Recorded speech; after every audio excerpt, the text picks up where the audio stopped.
bande de trous à merde. Heureusement les youtubeurs sont là pour vous guider. Alors j'ai pas trop compris pourquoi ils se prenaient pour des guides spirituels ceux-là, mais apparemment être un chômeur d'esco qui se réveille à midi pour faire des vidéos de merde sur internet, maintenant ça fait de toi un leader politique. Et donc la grande idée révolutionnaire de ces youtubeurs, ça a été de créer un hashtag. Un hashtag les cons. Ils font la guerre, ils font un hashtag. C'est quoi le principe? À 100 retweets le gouvernement démissionne, c'est ça? Je les déteste tous, putain.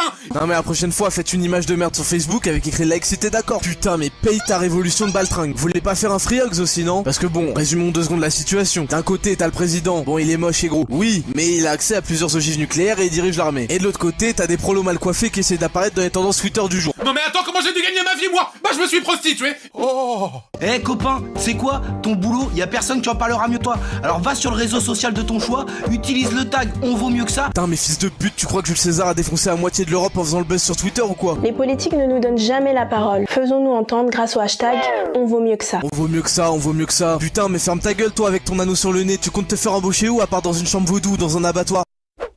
C'est un petit peu violent. Un peu mais pas trop hein. Mais un peu quand même. Voilà, cet épisode de What the Cut est à présent terminé. Je vous dis à l'année prochaine pour l'épisode de What the Cut. Ciao. Eh monsieur, vous avez vu ce qu'il a fait? Il est pas gentil, vous avez vu? Que ce soit par exemple un symbole raciste ou homophobe ou quelque chose comme ça, oui, je trouve ça plutôt bien. Quand même donc, pour ceux qui connaissent pas rapidement, c'est une sorte de regroupement de chialeux, parfois mythomanes, souvent parano, qui s'inventent des vies comme quand on les drague à tout bout de champ dans la rue, alors qu'à parler des daronchels, des alcooliques, des cannibaux, personne sur cette planète leur a jamais adressé la parole et on comprend pour les draguer. Parce que bon, Mario, ça fait que la plupart Mario, de tu la m'écoutes? différente, tout le monde a remarqué sauf elle, comme toutes les Mario, meufs, tu elle passe leur temps à m'écoutes? s'entretuer Et tu sur les m'écoutes ou forums pas, et les réseaux Mario? sociaux à base de...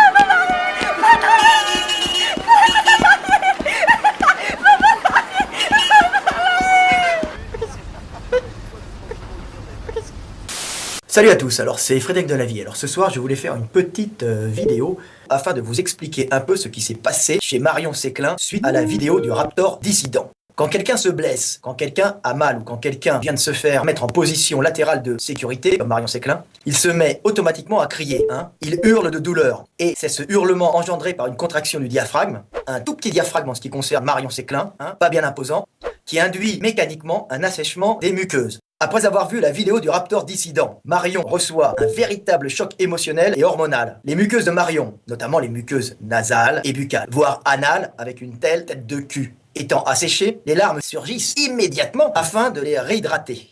Les muqueuses, hein.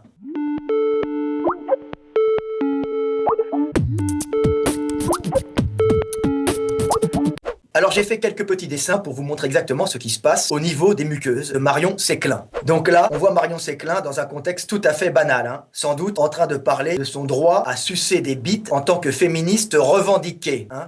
T'es féministe, mais tu suces des queues. Et oui Coco, parce que j'en ai envie, et je mets ce que je veux dans ma bouche. Hop, dessin suivant. Là, elle rencontre par hasard dans la rue de jeunes mâles blancs, hétéros, cis, genre en train de se foutre de sa gueule. Conséquence immédiate, son petit diaphragme se contracte, ses muqueuses s'assèchent, les larmes montent pour venir les réhydrater. C'est tout bête. Enfin, pour conclure, j'ai écrit un petit texte sur Marion Séclin que je vais vous lire. Marion, tes muqueuses sont aussi sèches qu'une sèche asséchée. Salut à tous, c'était Frédéric Delavier, à bientôt et paix sur terre.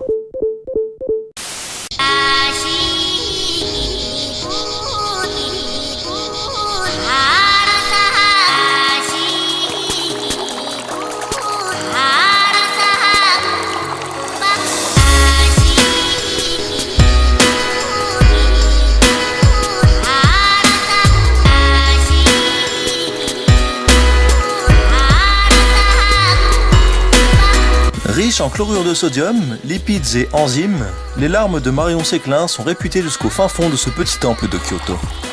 Véritable berceau de la lamentation, des fontaines à larmes sont mises à disposition des gens. Selon les croyances locales, boire une louche de ce précieux liquide permettrait d'obtenir l'aide des dieux contre l'acné, voire contre tout autre problème de cutané.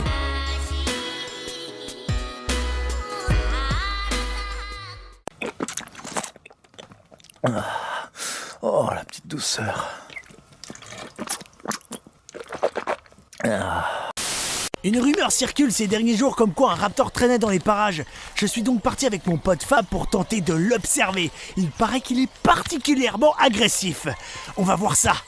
On sent qu'on rentre sur son territoire. Il y a énormément de traces et ça sent très très fort le poulet. On entend sa communauté au loin mais on ne voit rien. On reste sur nos gardes.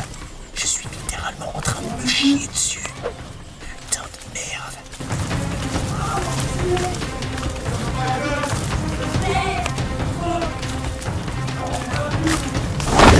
Fab vient de s'arrêter. Il me fait signe que je dois m'arrêter également. Comme il a le point levé, je m'arrête. Il me fait signe de me taire. Il recommence. Il insiste. Encore. Il s'énerve et il hurle que je dois me taire visiblement. C'est une question de... Qu'est-ce que... C'est quoi ça? Flip my chips, flip my chips, flip my chips, flip my chips, flip my chips, flip my chips, flip my chips, flip my chips, flip my chips, flip my chips, flip my chips, flip my chips, flip my chips, flip my chips, flip my chips, flip my chips.